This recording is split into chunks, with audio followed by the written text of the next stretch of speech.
Welcome to episode 4 of recreating Oakwood theme park within Planet Coaster 2. I'm so glad you made it. Did you find me okay? You know what makes finding my videos even easier? Subscribing to the channel. My videos will literally show up on your homepage. It's wild. Only if you want to though. Some people like to make life hard for themselves. That's cool too. Anyway, let's do the thing, shall we?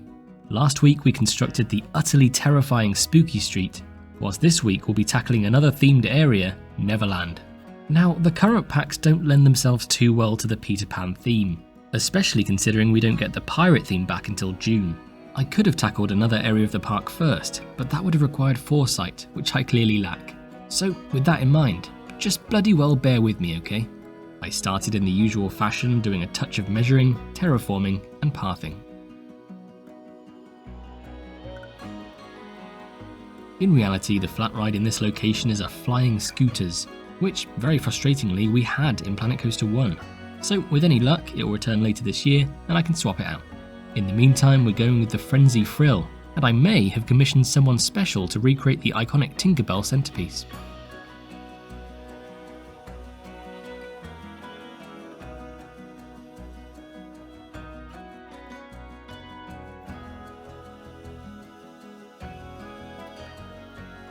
Time for Neverland Chase, a track ride created by Modern Products.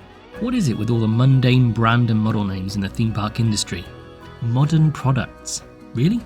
Anyway, due to the limitations of the vintage car ride, I couldn't replicate the layout exactly within the space I had, so settled for a simplified version. Deal with it.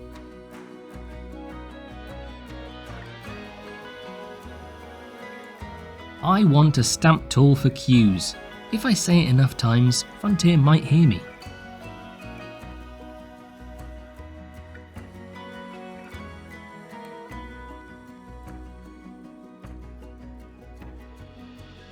The Neverland Chase cars are themed a little something like this, and so I themed them a little something like this.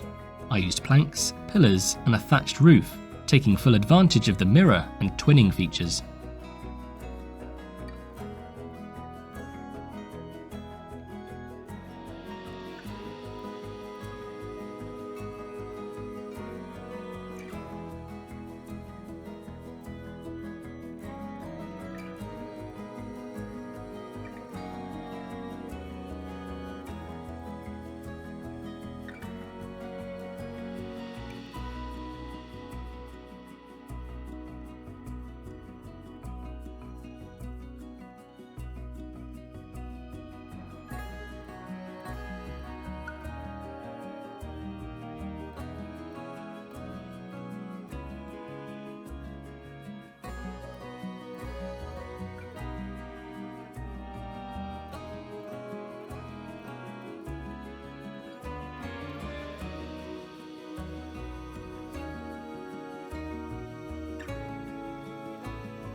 I gave each car some Oakwood branding, along with a custom license plate as found on the rear right.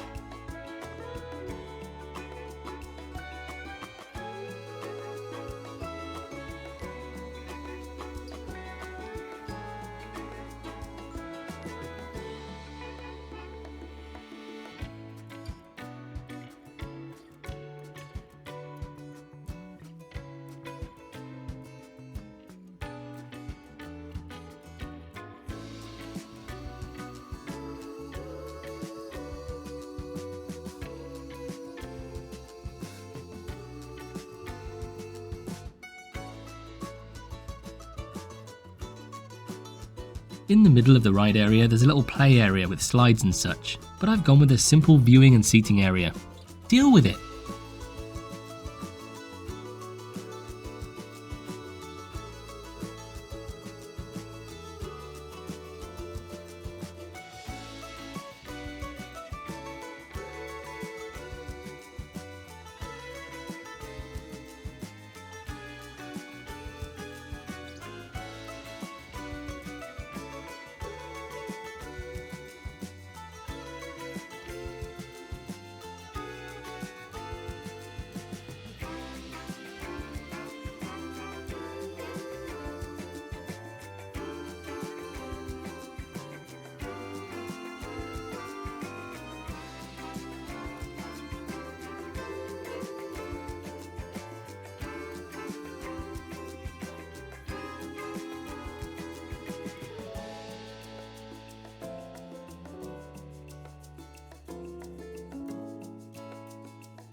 I integrated the pathing with beams, pillars, Viking fencing and palisades.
The theming for this ride mainly comprises of Peter Pan themed fiberglass scenery pieces, which would be rather difficult to replicate, so I went rogue.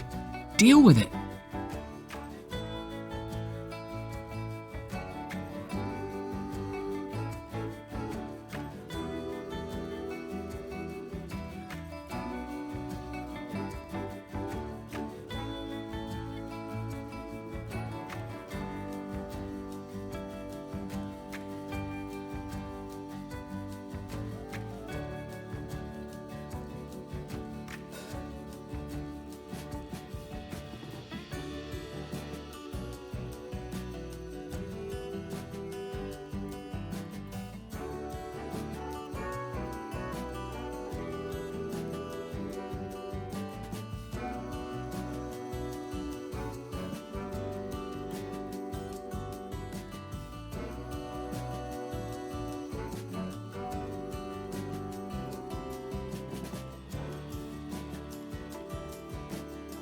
I was rather happy with this little camping area and I put way too much effort into the foliage.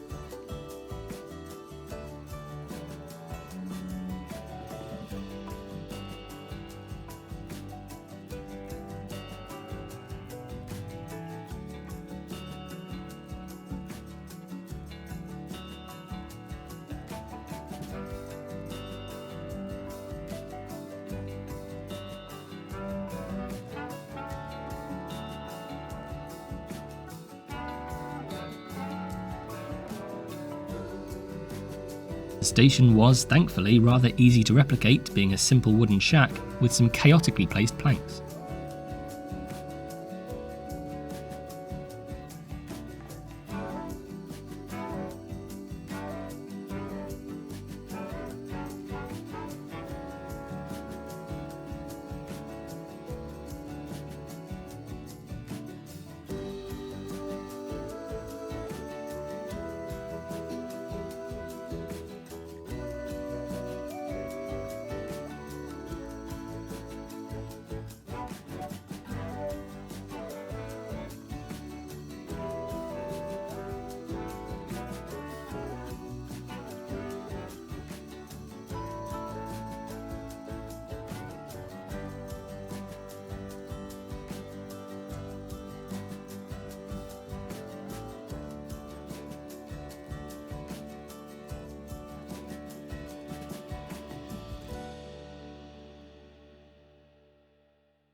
I did have some fun recreating the fiberglass trees out front.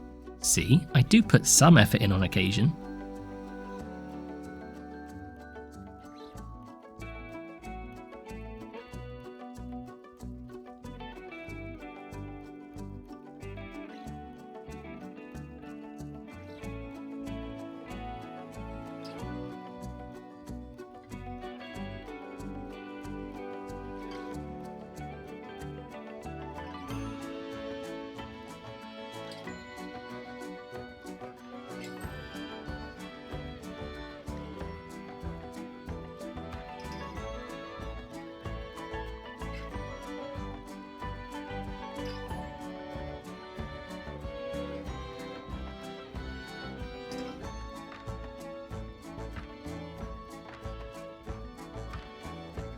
The queue was rather easy to replicate with some simple fencing.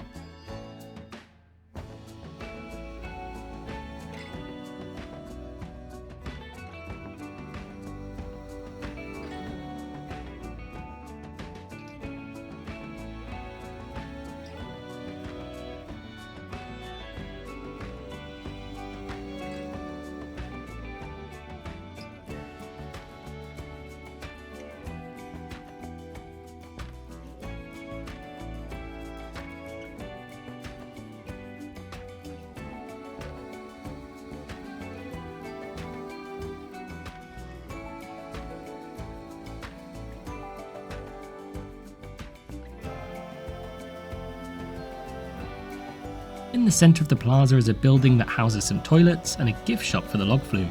Spoiler alert. As we're receiving souvenir shops in the June update, I'll stick with the exterior for now. Yet again, poor planning by me.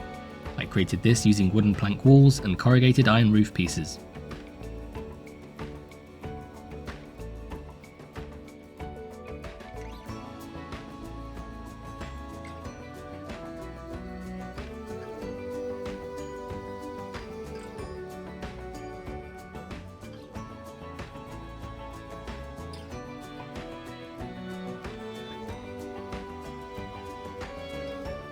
I always like to cover up those default Planet Coaster assets, so even detailed the restroom facility with planks and beams.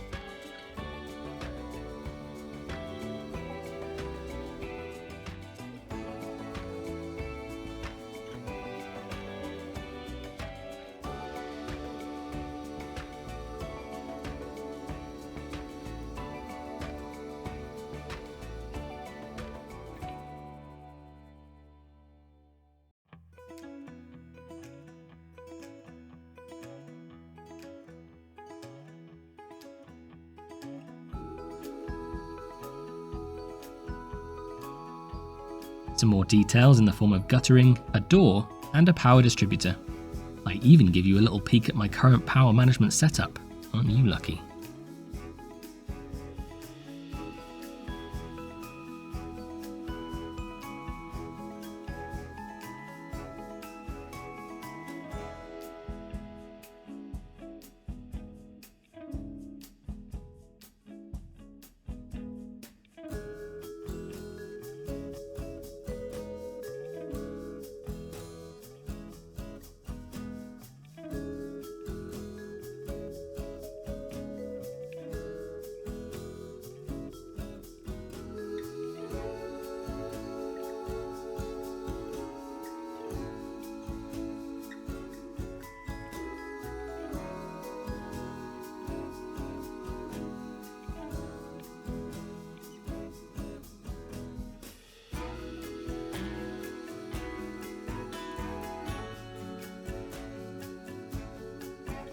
In this location there's a terribly cute little cottage which I believe was used for face painting.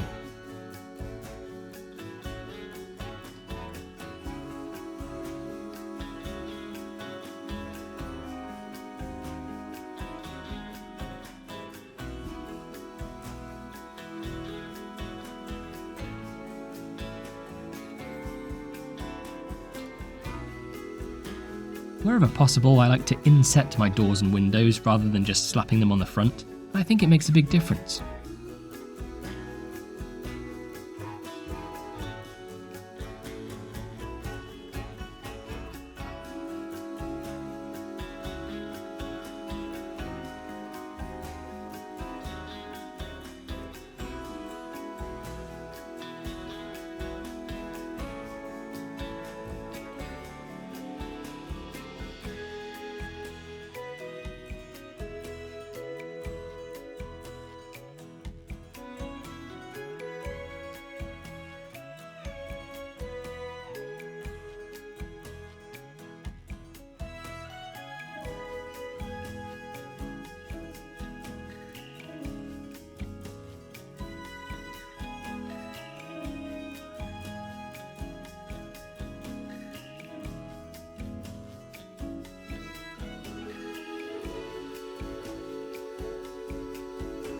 A little bit of foliage, and then a chimney complete with a smoke effect.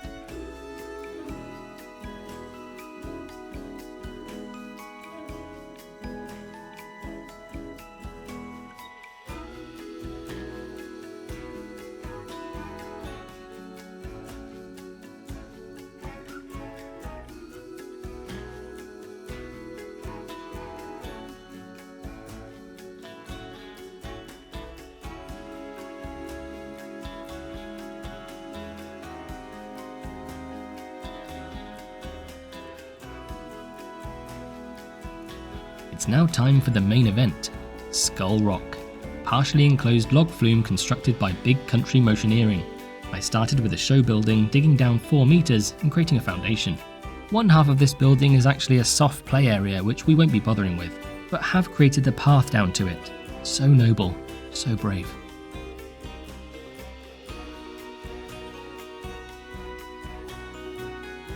I then dug a big hole for the log flume reservoir before creating the track layout itself. Once again, due to track limitations, I had to extend our show building slightly to accommodate the turnaround before the lift hill.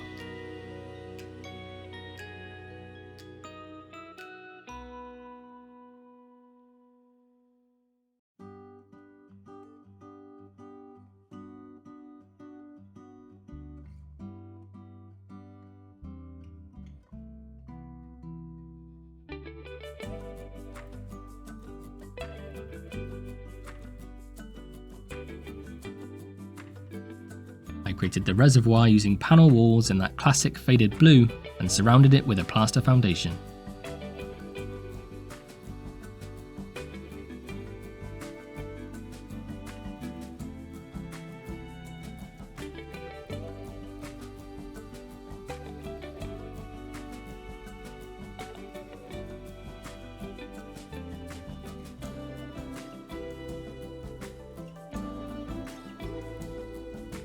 Time for the biggest challenge of this build, the iconic Skull Rock itself, from which the flume drop emerges. I used a wide range of rock pieces to create the skull and came back many times to keep refining the shape and texture.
Moving inside the show building, the theming is simple but effective.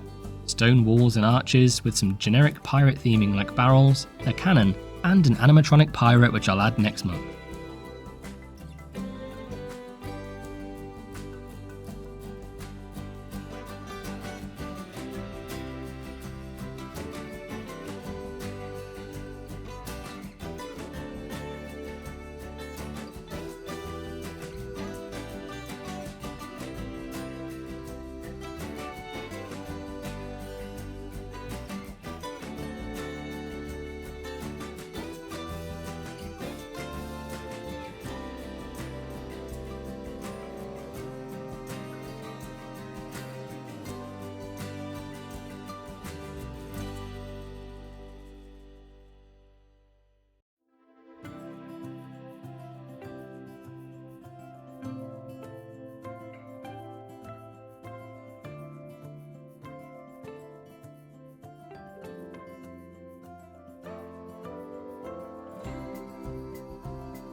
Before adding a roof, I thought it best to install some truss and lighting. I later programmed some lighting and special effects which we'll see in the POV at the end.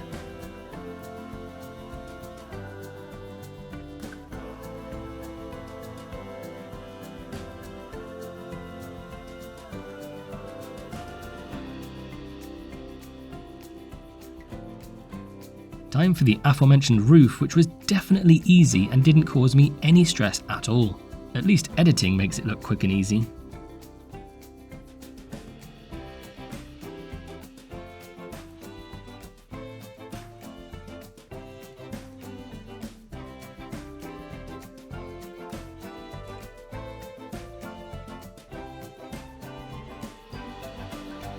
On entry to the show building, there's some wooden hoarding, likely to hide sightlines to the backstage area behind. At Disney, they find incredibly creative ways to disguise back of house. In the UK, just shove a fence in the way.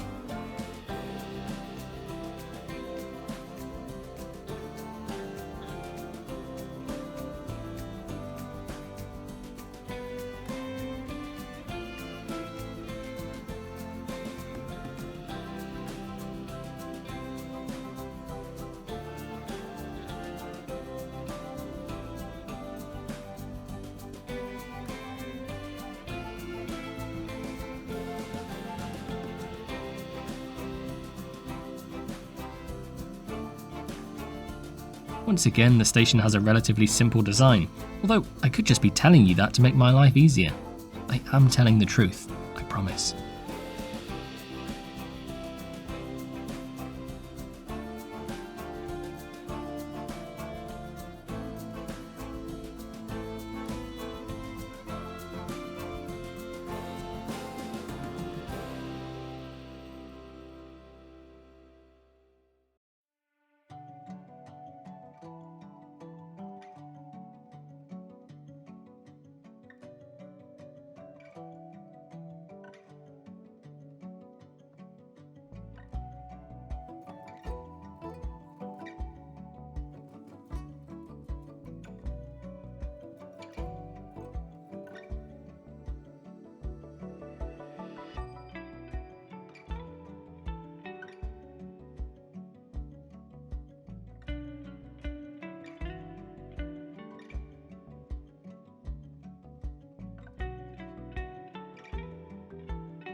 I will be honest, I made the queue up as I went along. I won't tell you to deal with it because I feel like you're probably already dealing with all the other stuff.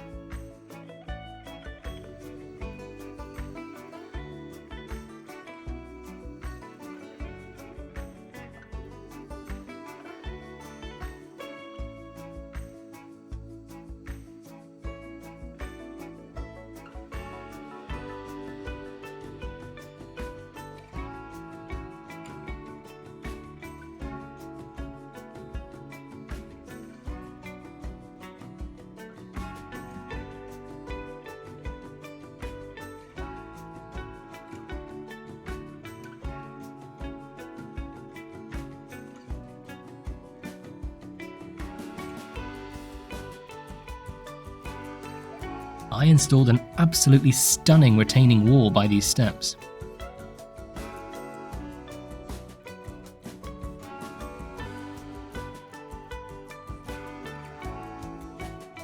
Our final attraction for this area is a teeny tiny little kiddie coaster called Crocodile Coaster, naturally named after the crocodile from Peter Pan. We don't have a crocodile coaster, but what we do have is a dragon coaster. I do hope you can deal with all these changes. Keep an eye on your blood pressure. If you thought that change was bad, the queue line is different too. Crikey. The station is actually covered in a bunch of vines, which we should get with the fairy tale update. I really didn't time this episode well, did I? Don't worry, I'll add them later.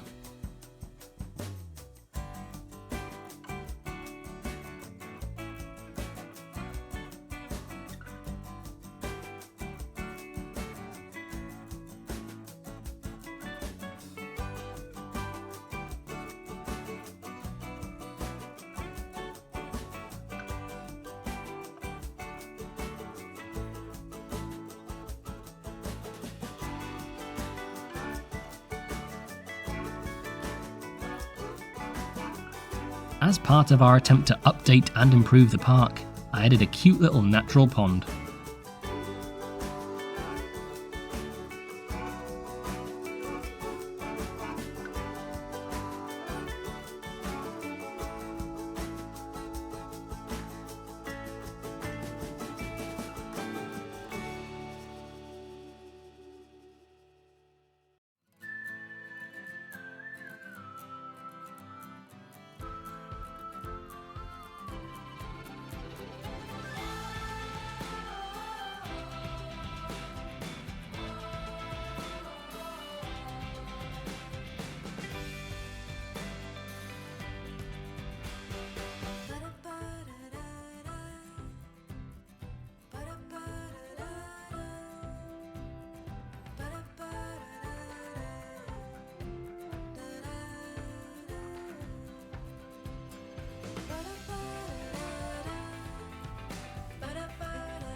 The entrance to Neverland features a small London-themed area containing yet another track ride and a couple of kiddie flat rides.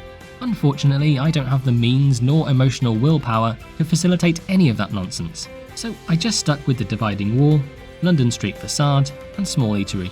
Are you done dealing with the other stuff yet? Because you'll have to deal with this now too.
Just to prove I am reliably recreating some parts of the park, this is what the facade actually looks like.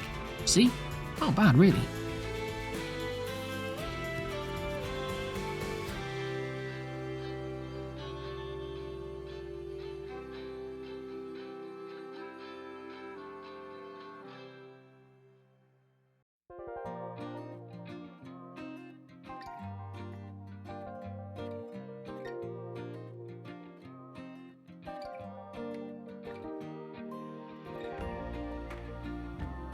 For this food kiosk, I went with a simple cottage design housing a gelato and coffee shop.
Full disclosure, the reason this episode is so delayed is because I just kept coming back to add more and more details, and I'll be honest, I'm still not happy. But hopefully when it comes to the final cinematics, you'll see a vast difference. Whilst this area isn't as accurate as I'd love it to be, I will keep returning as and when we receive further updates to continue improving. I won't bore you with the POV for the track ride or kiddie coaster, but pop your poncho on ready for our log flume Skull Rock, and I'll catch you next time. Calipadolo.